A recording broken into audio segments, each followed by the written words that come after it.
as I say, Visual Scratch Pickles, Qbert, Mixmaster Mike, the Beat Junkies.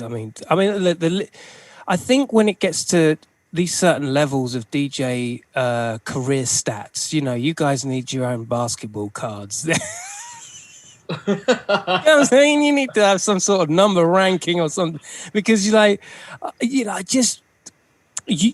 And when I say discipline for you, you could be the archetype b-boy, pat to the back, doing the beat, the beat cutting of an ensemble. But then you can fucking nail a club set. You can nail like a routine. You can be the teacher at a Red Bull Academy. Like, you're so versatile. I try to be, man. You know what I mean? Like, I think just from my mobile DJ background, I just want to not be caught not being able to do what I have to do in front of a crowd. You know what I mean? Like, that's being part of a sound, doing weddings and all that stuff. I had to learn early, like, you got to switch it up and be on top of it, like, right then and there, whoever's in front of you. You know what I'm saying? So. Yeah. Where did it all begin? Where did it all begin, bro? Where did all of this start? Man, I started in '87. And I just got inspired from going to my first school dance as a middle school.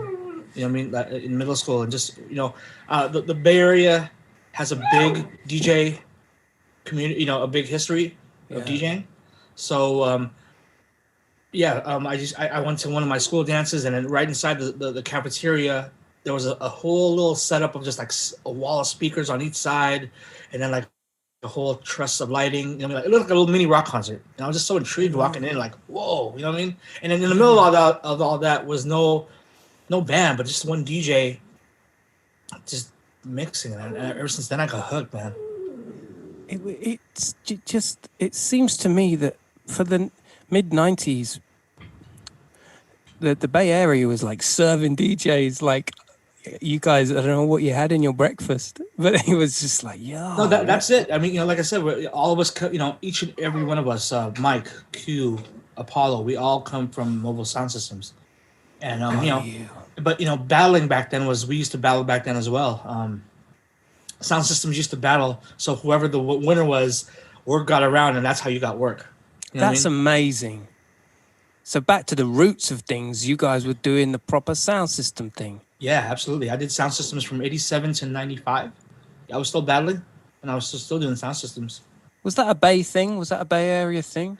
It was a Bay thing for sure. I think in California as well, but in the Bay Area, it was a little different because it was predominantly Filipino. So the Filipino sounds, and then the early sound systems were playing a lot of freestyle and Miami bass. That was like the big music. Oh, that's the shit, though. Yeah, so it was really real bass heavy stuff. I mean, those were the first two genres of music I really got into when I first started DJing.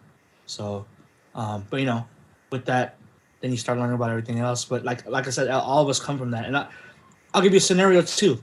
The way we used to battle was like in one ballroom.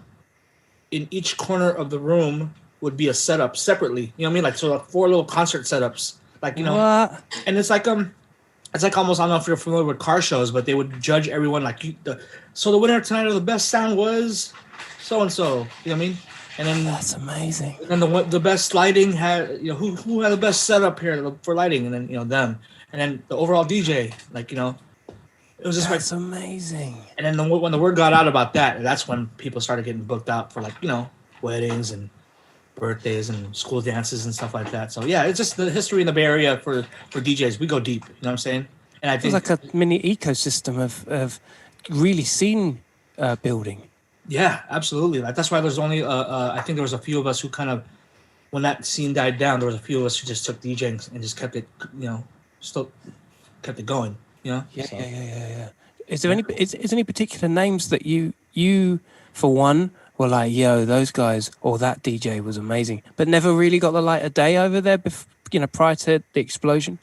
Well, I'll name the big DJs. There was a DJ named Genie G. Okay. He was the first guy. This is probably circa 1982, 83. And the music he was playing was just disco and metal. Oh my, he's already a friend of mine. Whoa! Yeah. And then, but and can you imagine? This is a proper sound system and he was the first one to bring, because he was the first one to bring anvils to the whole thing. You know what I mean? Like an anviled out speaker or an anvil turntables in an anvil case. Because back then, it was really, it was really like, you kind of hooked up with your dad on the weekend and went to the lumber store and made your own everything. That was kind of like that was kind of like a thing. But doesn't that make it more fun? It does, man. I mean, it's one thing with the Filipinos, man. I think we're just being intuitive of how, like, just to make something out of nothing, like almost, I kind of compare it to what the Jamaicans had. That's why when I got into dance hall and I learned about sound systems with the Jamaican scene, I'm like, oh man, they kind of did the same thing that we did, and I had no idea. You know what I mean? Like, so that's why I got into reggae and sound systems a lot, because of just the relation. You know what I mean? I can relate to what they were doing, making grabbing a little bit of this and that to make something big.